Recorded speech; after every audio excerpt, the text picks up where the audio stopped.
This class is all about bees. What are they? Why are they important? And what is happening to them? And also, how can we help the bees? So let's get right into it. So what are bees and what are not bees?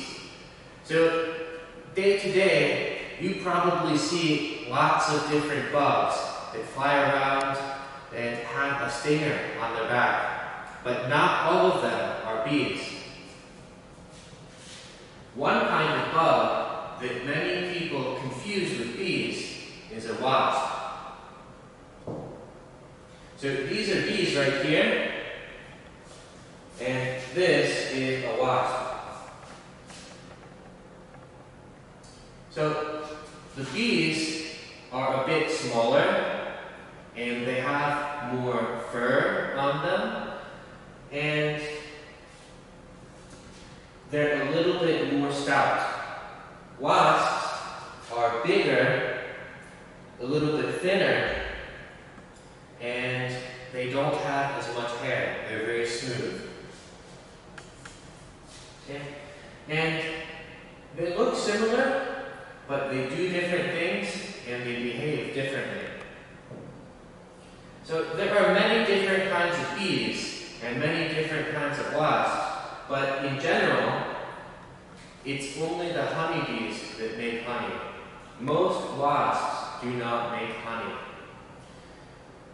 Both of them do pollinate plants. We'll talk more about this in a second. But something important to remember is wasps are much more aggressive than bees.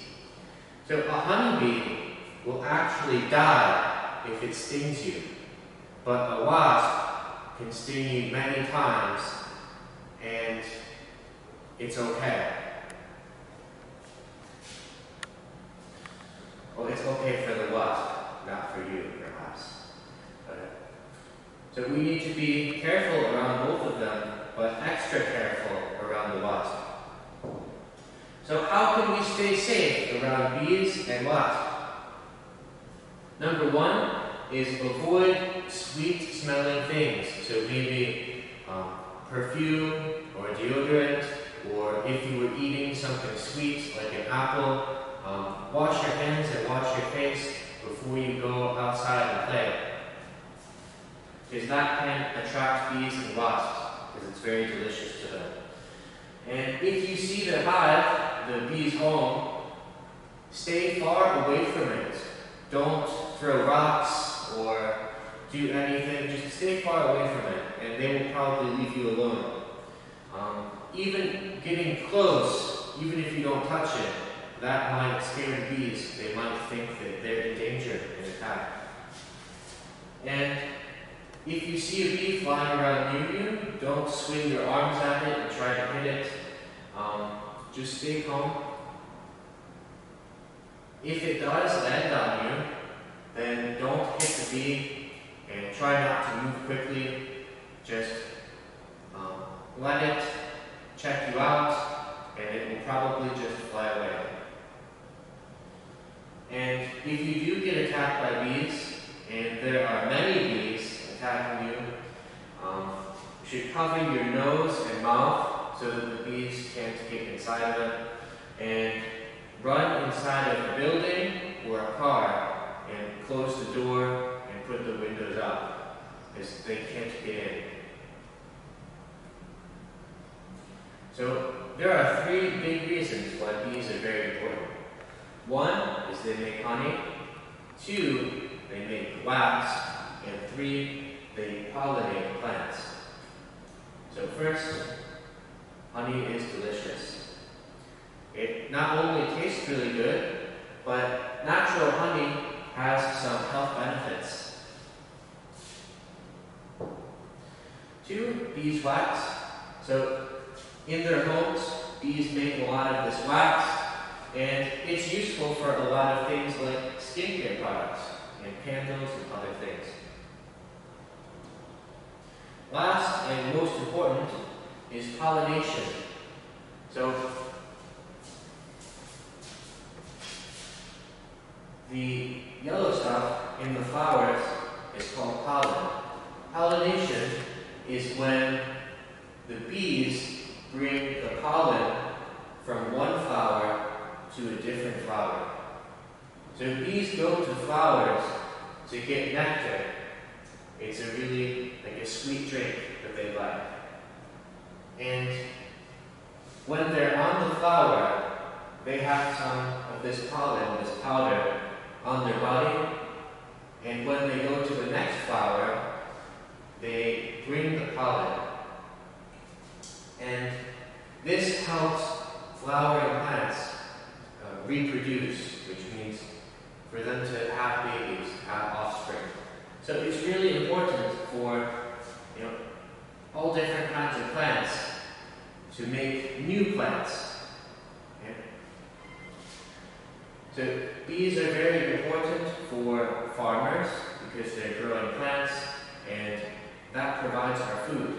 So bees are involved with making our food. But what is hurting the bees?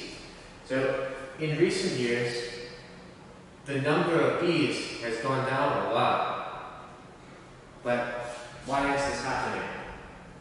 One is harm to the environment, climate change, the use of pesticides. So in making food, we often put some chemicals on the plants so that the little bugs don't eat the plants. And that's very helpful so that the plants and the food doesn't get eaten by bugs. But those chemicals also kill the bees. And just general pollution like this. And what will happen if there aren't any bees? It will be much harder for plants to reproduce, so that means it's much harder to make food.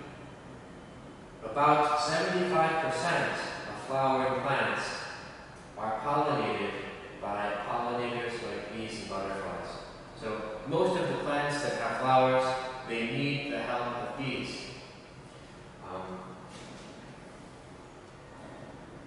The natural balance in the ecosystem or environment will be disrupted.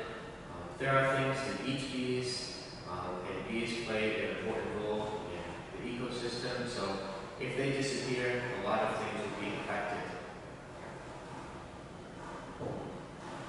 So what can we do to help the bees? You can choose products that don't hurt the environment. So when you're in the store, you can look for food that was grown organically, where they don't use any chemicals and things on the food. So don't buy foods produced with pesticides. If you want at home, you can grow a small flower garden and have some extra food for the bees. Just in general, have a lifestyle that doesn't damage the environment or contribute to climate change. So if you can avoid hurting the planet, then that will have a better environment for the bees. And then for us as well. Okay? So that's all I have to say about the bees today. I hope you learned something, and have a good day.